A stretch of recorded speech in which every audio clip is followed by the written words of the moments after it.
భాగవతంలో అశ్వత్థామ పరాభవం అనే అంశం ఉంటుంది. అంటే అశ్వత్థామను చంపకుండా అర్జునుడు విడిచిపెడతాడు. తాను చేసిన క్రూర కర్మ అని చెప్పుకోవాలి. ఎందుకంటే అర్ధరాత్రి వేళ శిబిరంలో ఉపపాండవులు అంటే పాండవులకు ఉన్న 5 కుమారులు, పాండవుల వంశం పూర్తిగా అంతమయ్యేటట్టుగా 5 కుమారుల్ని కూడా పడుకుని ఉన్నప్పుడు వాళ్ళను చంపేస్తాడు అశ్వత్థామ కక్షతో, క్రూరత్వంతో. అయినా కూడా గురుపుత్రుడు కాబట్టి చంపకూడదు, బ్రాహ్మణుడు కాబట్టి చంపకూడదు. ఎందుకంటే ద్రోణాచార్యుల వారు మాకు విద్యను నేర్పించారు, ఆ విద్య వల్లే మేము గెలిచాము. అటువంటి గురువు యొక్క కుమారుడు అంటే మళ్ళీ ఆ గురువే కనిపిస్తున్నారు అని చెప్పి వాళ్ళు చంపరు. కాకపోతే ఆ శిరస్సులో ఉన్న మణిని మాత్రం అర్జునుడు బయటికి తీసేస్తాడు. కృష్ణుడు కూడా ఇలాగే ఉండు నిర్జీవంగా, శక్తిహీనంగా, ఎందుకంటే ఆ మణి వల్లే అశ్వత్థామకు శక్తి అన్నది ఉంటుంది. అది లేకపోతే ఇక అంతే. కాబట్టి చంపేయటం అంటే అది ఎటువంటి శిక్ష ఇచ్చినట్టు కాదు, నిన్ను చంపం, నువ్వు ఇలాగే బ్రతికి ఉండు అని కృష్ణుడు కూడా చెప్తాడు. అయితే ఇక్కడ కృష్ణుడు చాలా చక్కగా ఈ అర్జునుడు పాటించిన ధర్మాన్ని గుర్తుపెట్టుకుంటాడు. భగవంతుడు అన్నవాడు ఎప్పుడు కూడా ధర్మం ఎవరైతే పాటిస్తారో వాళ్ళని రక్షిస్తూ ఉంటాడు. ఎందుకు విశేషంగా మనం చెప్పుకుంటున్నామంటే కృష్ణుడు యుద్ధం జరుగుతున్నప్పుడు అశ్వత్థామతో బ్రహ్మాస్త్రం వెయ్యి అని చెప్తాడు, ఉపసంహారం చెయ్యి అని చెప్తాడు. అన్ని మాటలు అర్జునుడు వింటాడు. కానీ కృష్ణుడు అర్జునుడు అశ్వత్థామను తీసుకుని వచ్చినప్పుడు, లాక్కొచ్చినప్పుడు అశ్వత్థామను చంపేయి అంటాడట కృష్ణుడు. కానీ అర్జునుడు మాత్రం ఈ విషయంలో కృష్ణుడి మాట వినడు. ఇది ధర్మం కాదు అంటాడట. అంటే భగవంతుడు చెప్తున్నా కూడా ఇది ధర్మం కాదు, నేను చంపను, ఎందుకంటే గురుపుత్రుడు. అలాగే ఇప్పుడు ద్రౌపది అంటుంది, నా కుమారులు చనిపోయినప్పుడు నాకెంత బాధ కలిగిందో. అశ్వత్థామ యొక్క తల్లి అంటే గురుపత్ని ఇంకా బ్రతికి ఉంది. గురుపత్ని అంటే అమ్మతో సమానం కదా, గురువుగారు తండ్రితో సమానం.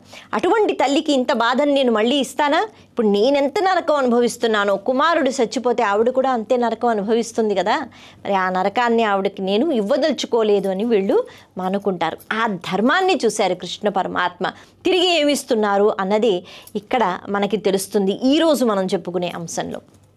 అయితే మరి యుద్ధం అంతా అయిపోయింది. కృష్ణ పరమాత్మ కూడా మళ్ళీ తిరిగి తన ద్వారకా నగరానికి వెళ్ళిపోతానని చెప్పి ఇక సెలవు తీసుకుంటున్న సమయంలో అభిమన్యు యొక్క భార్య, తను గర్భవతి అప్పటికే. అయితే ఇప్పుడు అభిమన్యుడు అంటే మళ్ళీ అర్జునుడి యొక్క కుమారుడు. అభిమన్యుడికి మళ్ళీ ఈ అంటే ఉత్తర తన భార్య ఉత్తర గర్భంలో పెరుగుతున్న శిశువు వాస్తవానికి ఈ పాండవ వంశానికి తనొక్కడే వారసుడు, అంతే కదా. ఎందుకంటే పాండవుల యొక్క కుమారులందరూ చనిపోయారు. కానీ అర్జునుడి యొక్క కుమారుడు అయిన అభిమన్యుడు మాత్రం ఆయన చనిపోయిన ఆయన బిడ్డ మాత్రం ఇంకా ఆ గర్భంలో ఉన్నాడు, ఉత్తర గర్భంలో.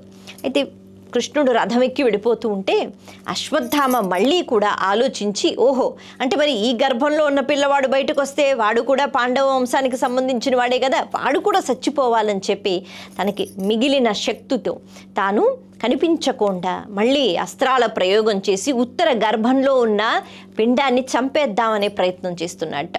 పాపం ఉత్తరకు ఉన్నట్టుండి కడుపులో కాబర వేసి ఏదో తెలియని బాధ కలిగి పరిగెత్తుకుంటూ వచ్చి, కృష్ణ నన్ను నువ్వే రక్షించాలి, నా పిండం లోపల చచ్చిపోతున్నట్టు నాకు అనిపిస్తోంది, చాలా విపరీతమైన బాధ ఉంది అని ఆవిడ ఎవరో చంపేస్తున్నారని కేకలు పెడుతోందట. ఆ సమయంలో పక్కనే ఉన్న అర్జునుడు, భీముడు అందరూ వాళ్ళ ఆయుధాలు పట్టుకుని ఎవరు చంపుతున్నారని వెతుకుతున్నారు. అయితే జరిగేది లోపల కదా, మరి బయట నుంచి ఎవరైనా కనిపిస్తే కదా యుద్ధం చేసేది. అంటే వాళ్ళ బలం ఇప్పుడు సరిపోదు, వాళ్ళు ఎంత యోధులైనా కూడా ఆ గర్భంలో ఏం జరుగుతుందో పాపం వాళ్ళు ఏమీ చెయ్యలేరు. అటువంటి సమయంలో మనం ఎందుకు చెప్పుకుంటున్నామంటే అశ్వత్థామను విడిచిపెట్టేసిన అశ్వత్థామ బుద్ధి మారలేదు, తాను తప్పు చేశాడు. కానీ ధర్మం పాండవులు పాటించారు కాబట్టి ఆ ధర్మానికి మళ్ళీ తిరిగి భగవంతుడు ఎంత కృప చేస్తున్నాడు. కృష్ణ పరమాత్మ తల్లి ఏం బాధపడకు నేను చూసుకుంటానన్నారట. అలా అక్కడే రథం మీద నించున్నారు. కానీ అంగుష్ట మాత్రంగా అంటే బొటన వేలంత చిన్ని కృష్ణుడుగా మారిపోయి ఎవరికీ తెలియకుండా గర్భంలో దూరిపోయి లోపల ఉన్న పిండం చూస్తూ ఉండంగా ఈ బయట నుంచి ఈ అస్త్రాలు ఏవైతే లోపలికి వెళ్ళిపోయాయో కనిపించకుండా అగ్నిజ్వాలలను అడ్డుకుంటూ చిన్ని కృష్ణుడు అక్కడ నుంచుని అశ్వత్థామ ప్రయోగించిన మాయలను పూర్తిగా చండాలి ఆ అస్త్రాలను వెనక్కి పంపించి అగ్నిజ్వాలలు ఏవైతే ఉన్నాయో వాటిని పూర్తిగా నశింపచేసి ఈ పిండాన్ని రక్షిస్తాడు. ఇదంతా ఎక్కడ జరిగిందంటే ఆ గర్భంలోనే అన్నీ జరిగిపోయాయట. ఎవరికీ తెలీదు. నెమ్మదిగా తనకి హాయి అనిపించింది, అమ్మయ్య కృష్ణ ఇప్పుడు నేను బాగున్నాను అని. అయితే బయట ఉన్న అర్జునుడు కానీ, ధర్మరాజు కానీ, దుర్యోధనుడు వీళ్ళు ఎవ్వరూ కూడా ఏమీ చేయలేకపోయారు. కానీ కృష్ణ పరమాత్మ మాత్రం వీళ్ళు పాటించిన ధర్మం కాబట్టి ఆ ధర్మం దానికి మేలే జరగాలి. ధర్మో రక్షతి రక్షిత.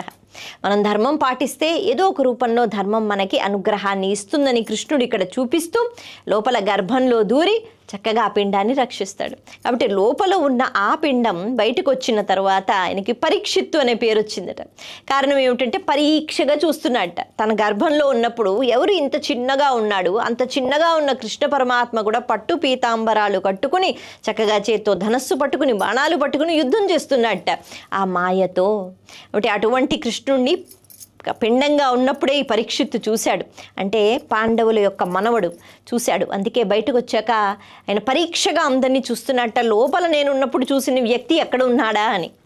అందుకని ఆయనకి పరీక్షిత్తు అనే పేరు కూడా ఉంది అని చెప్తారు.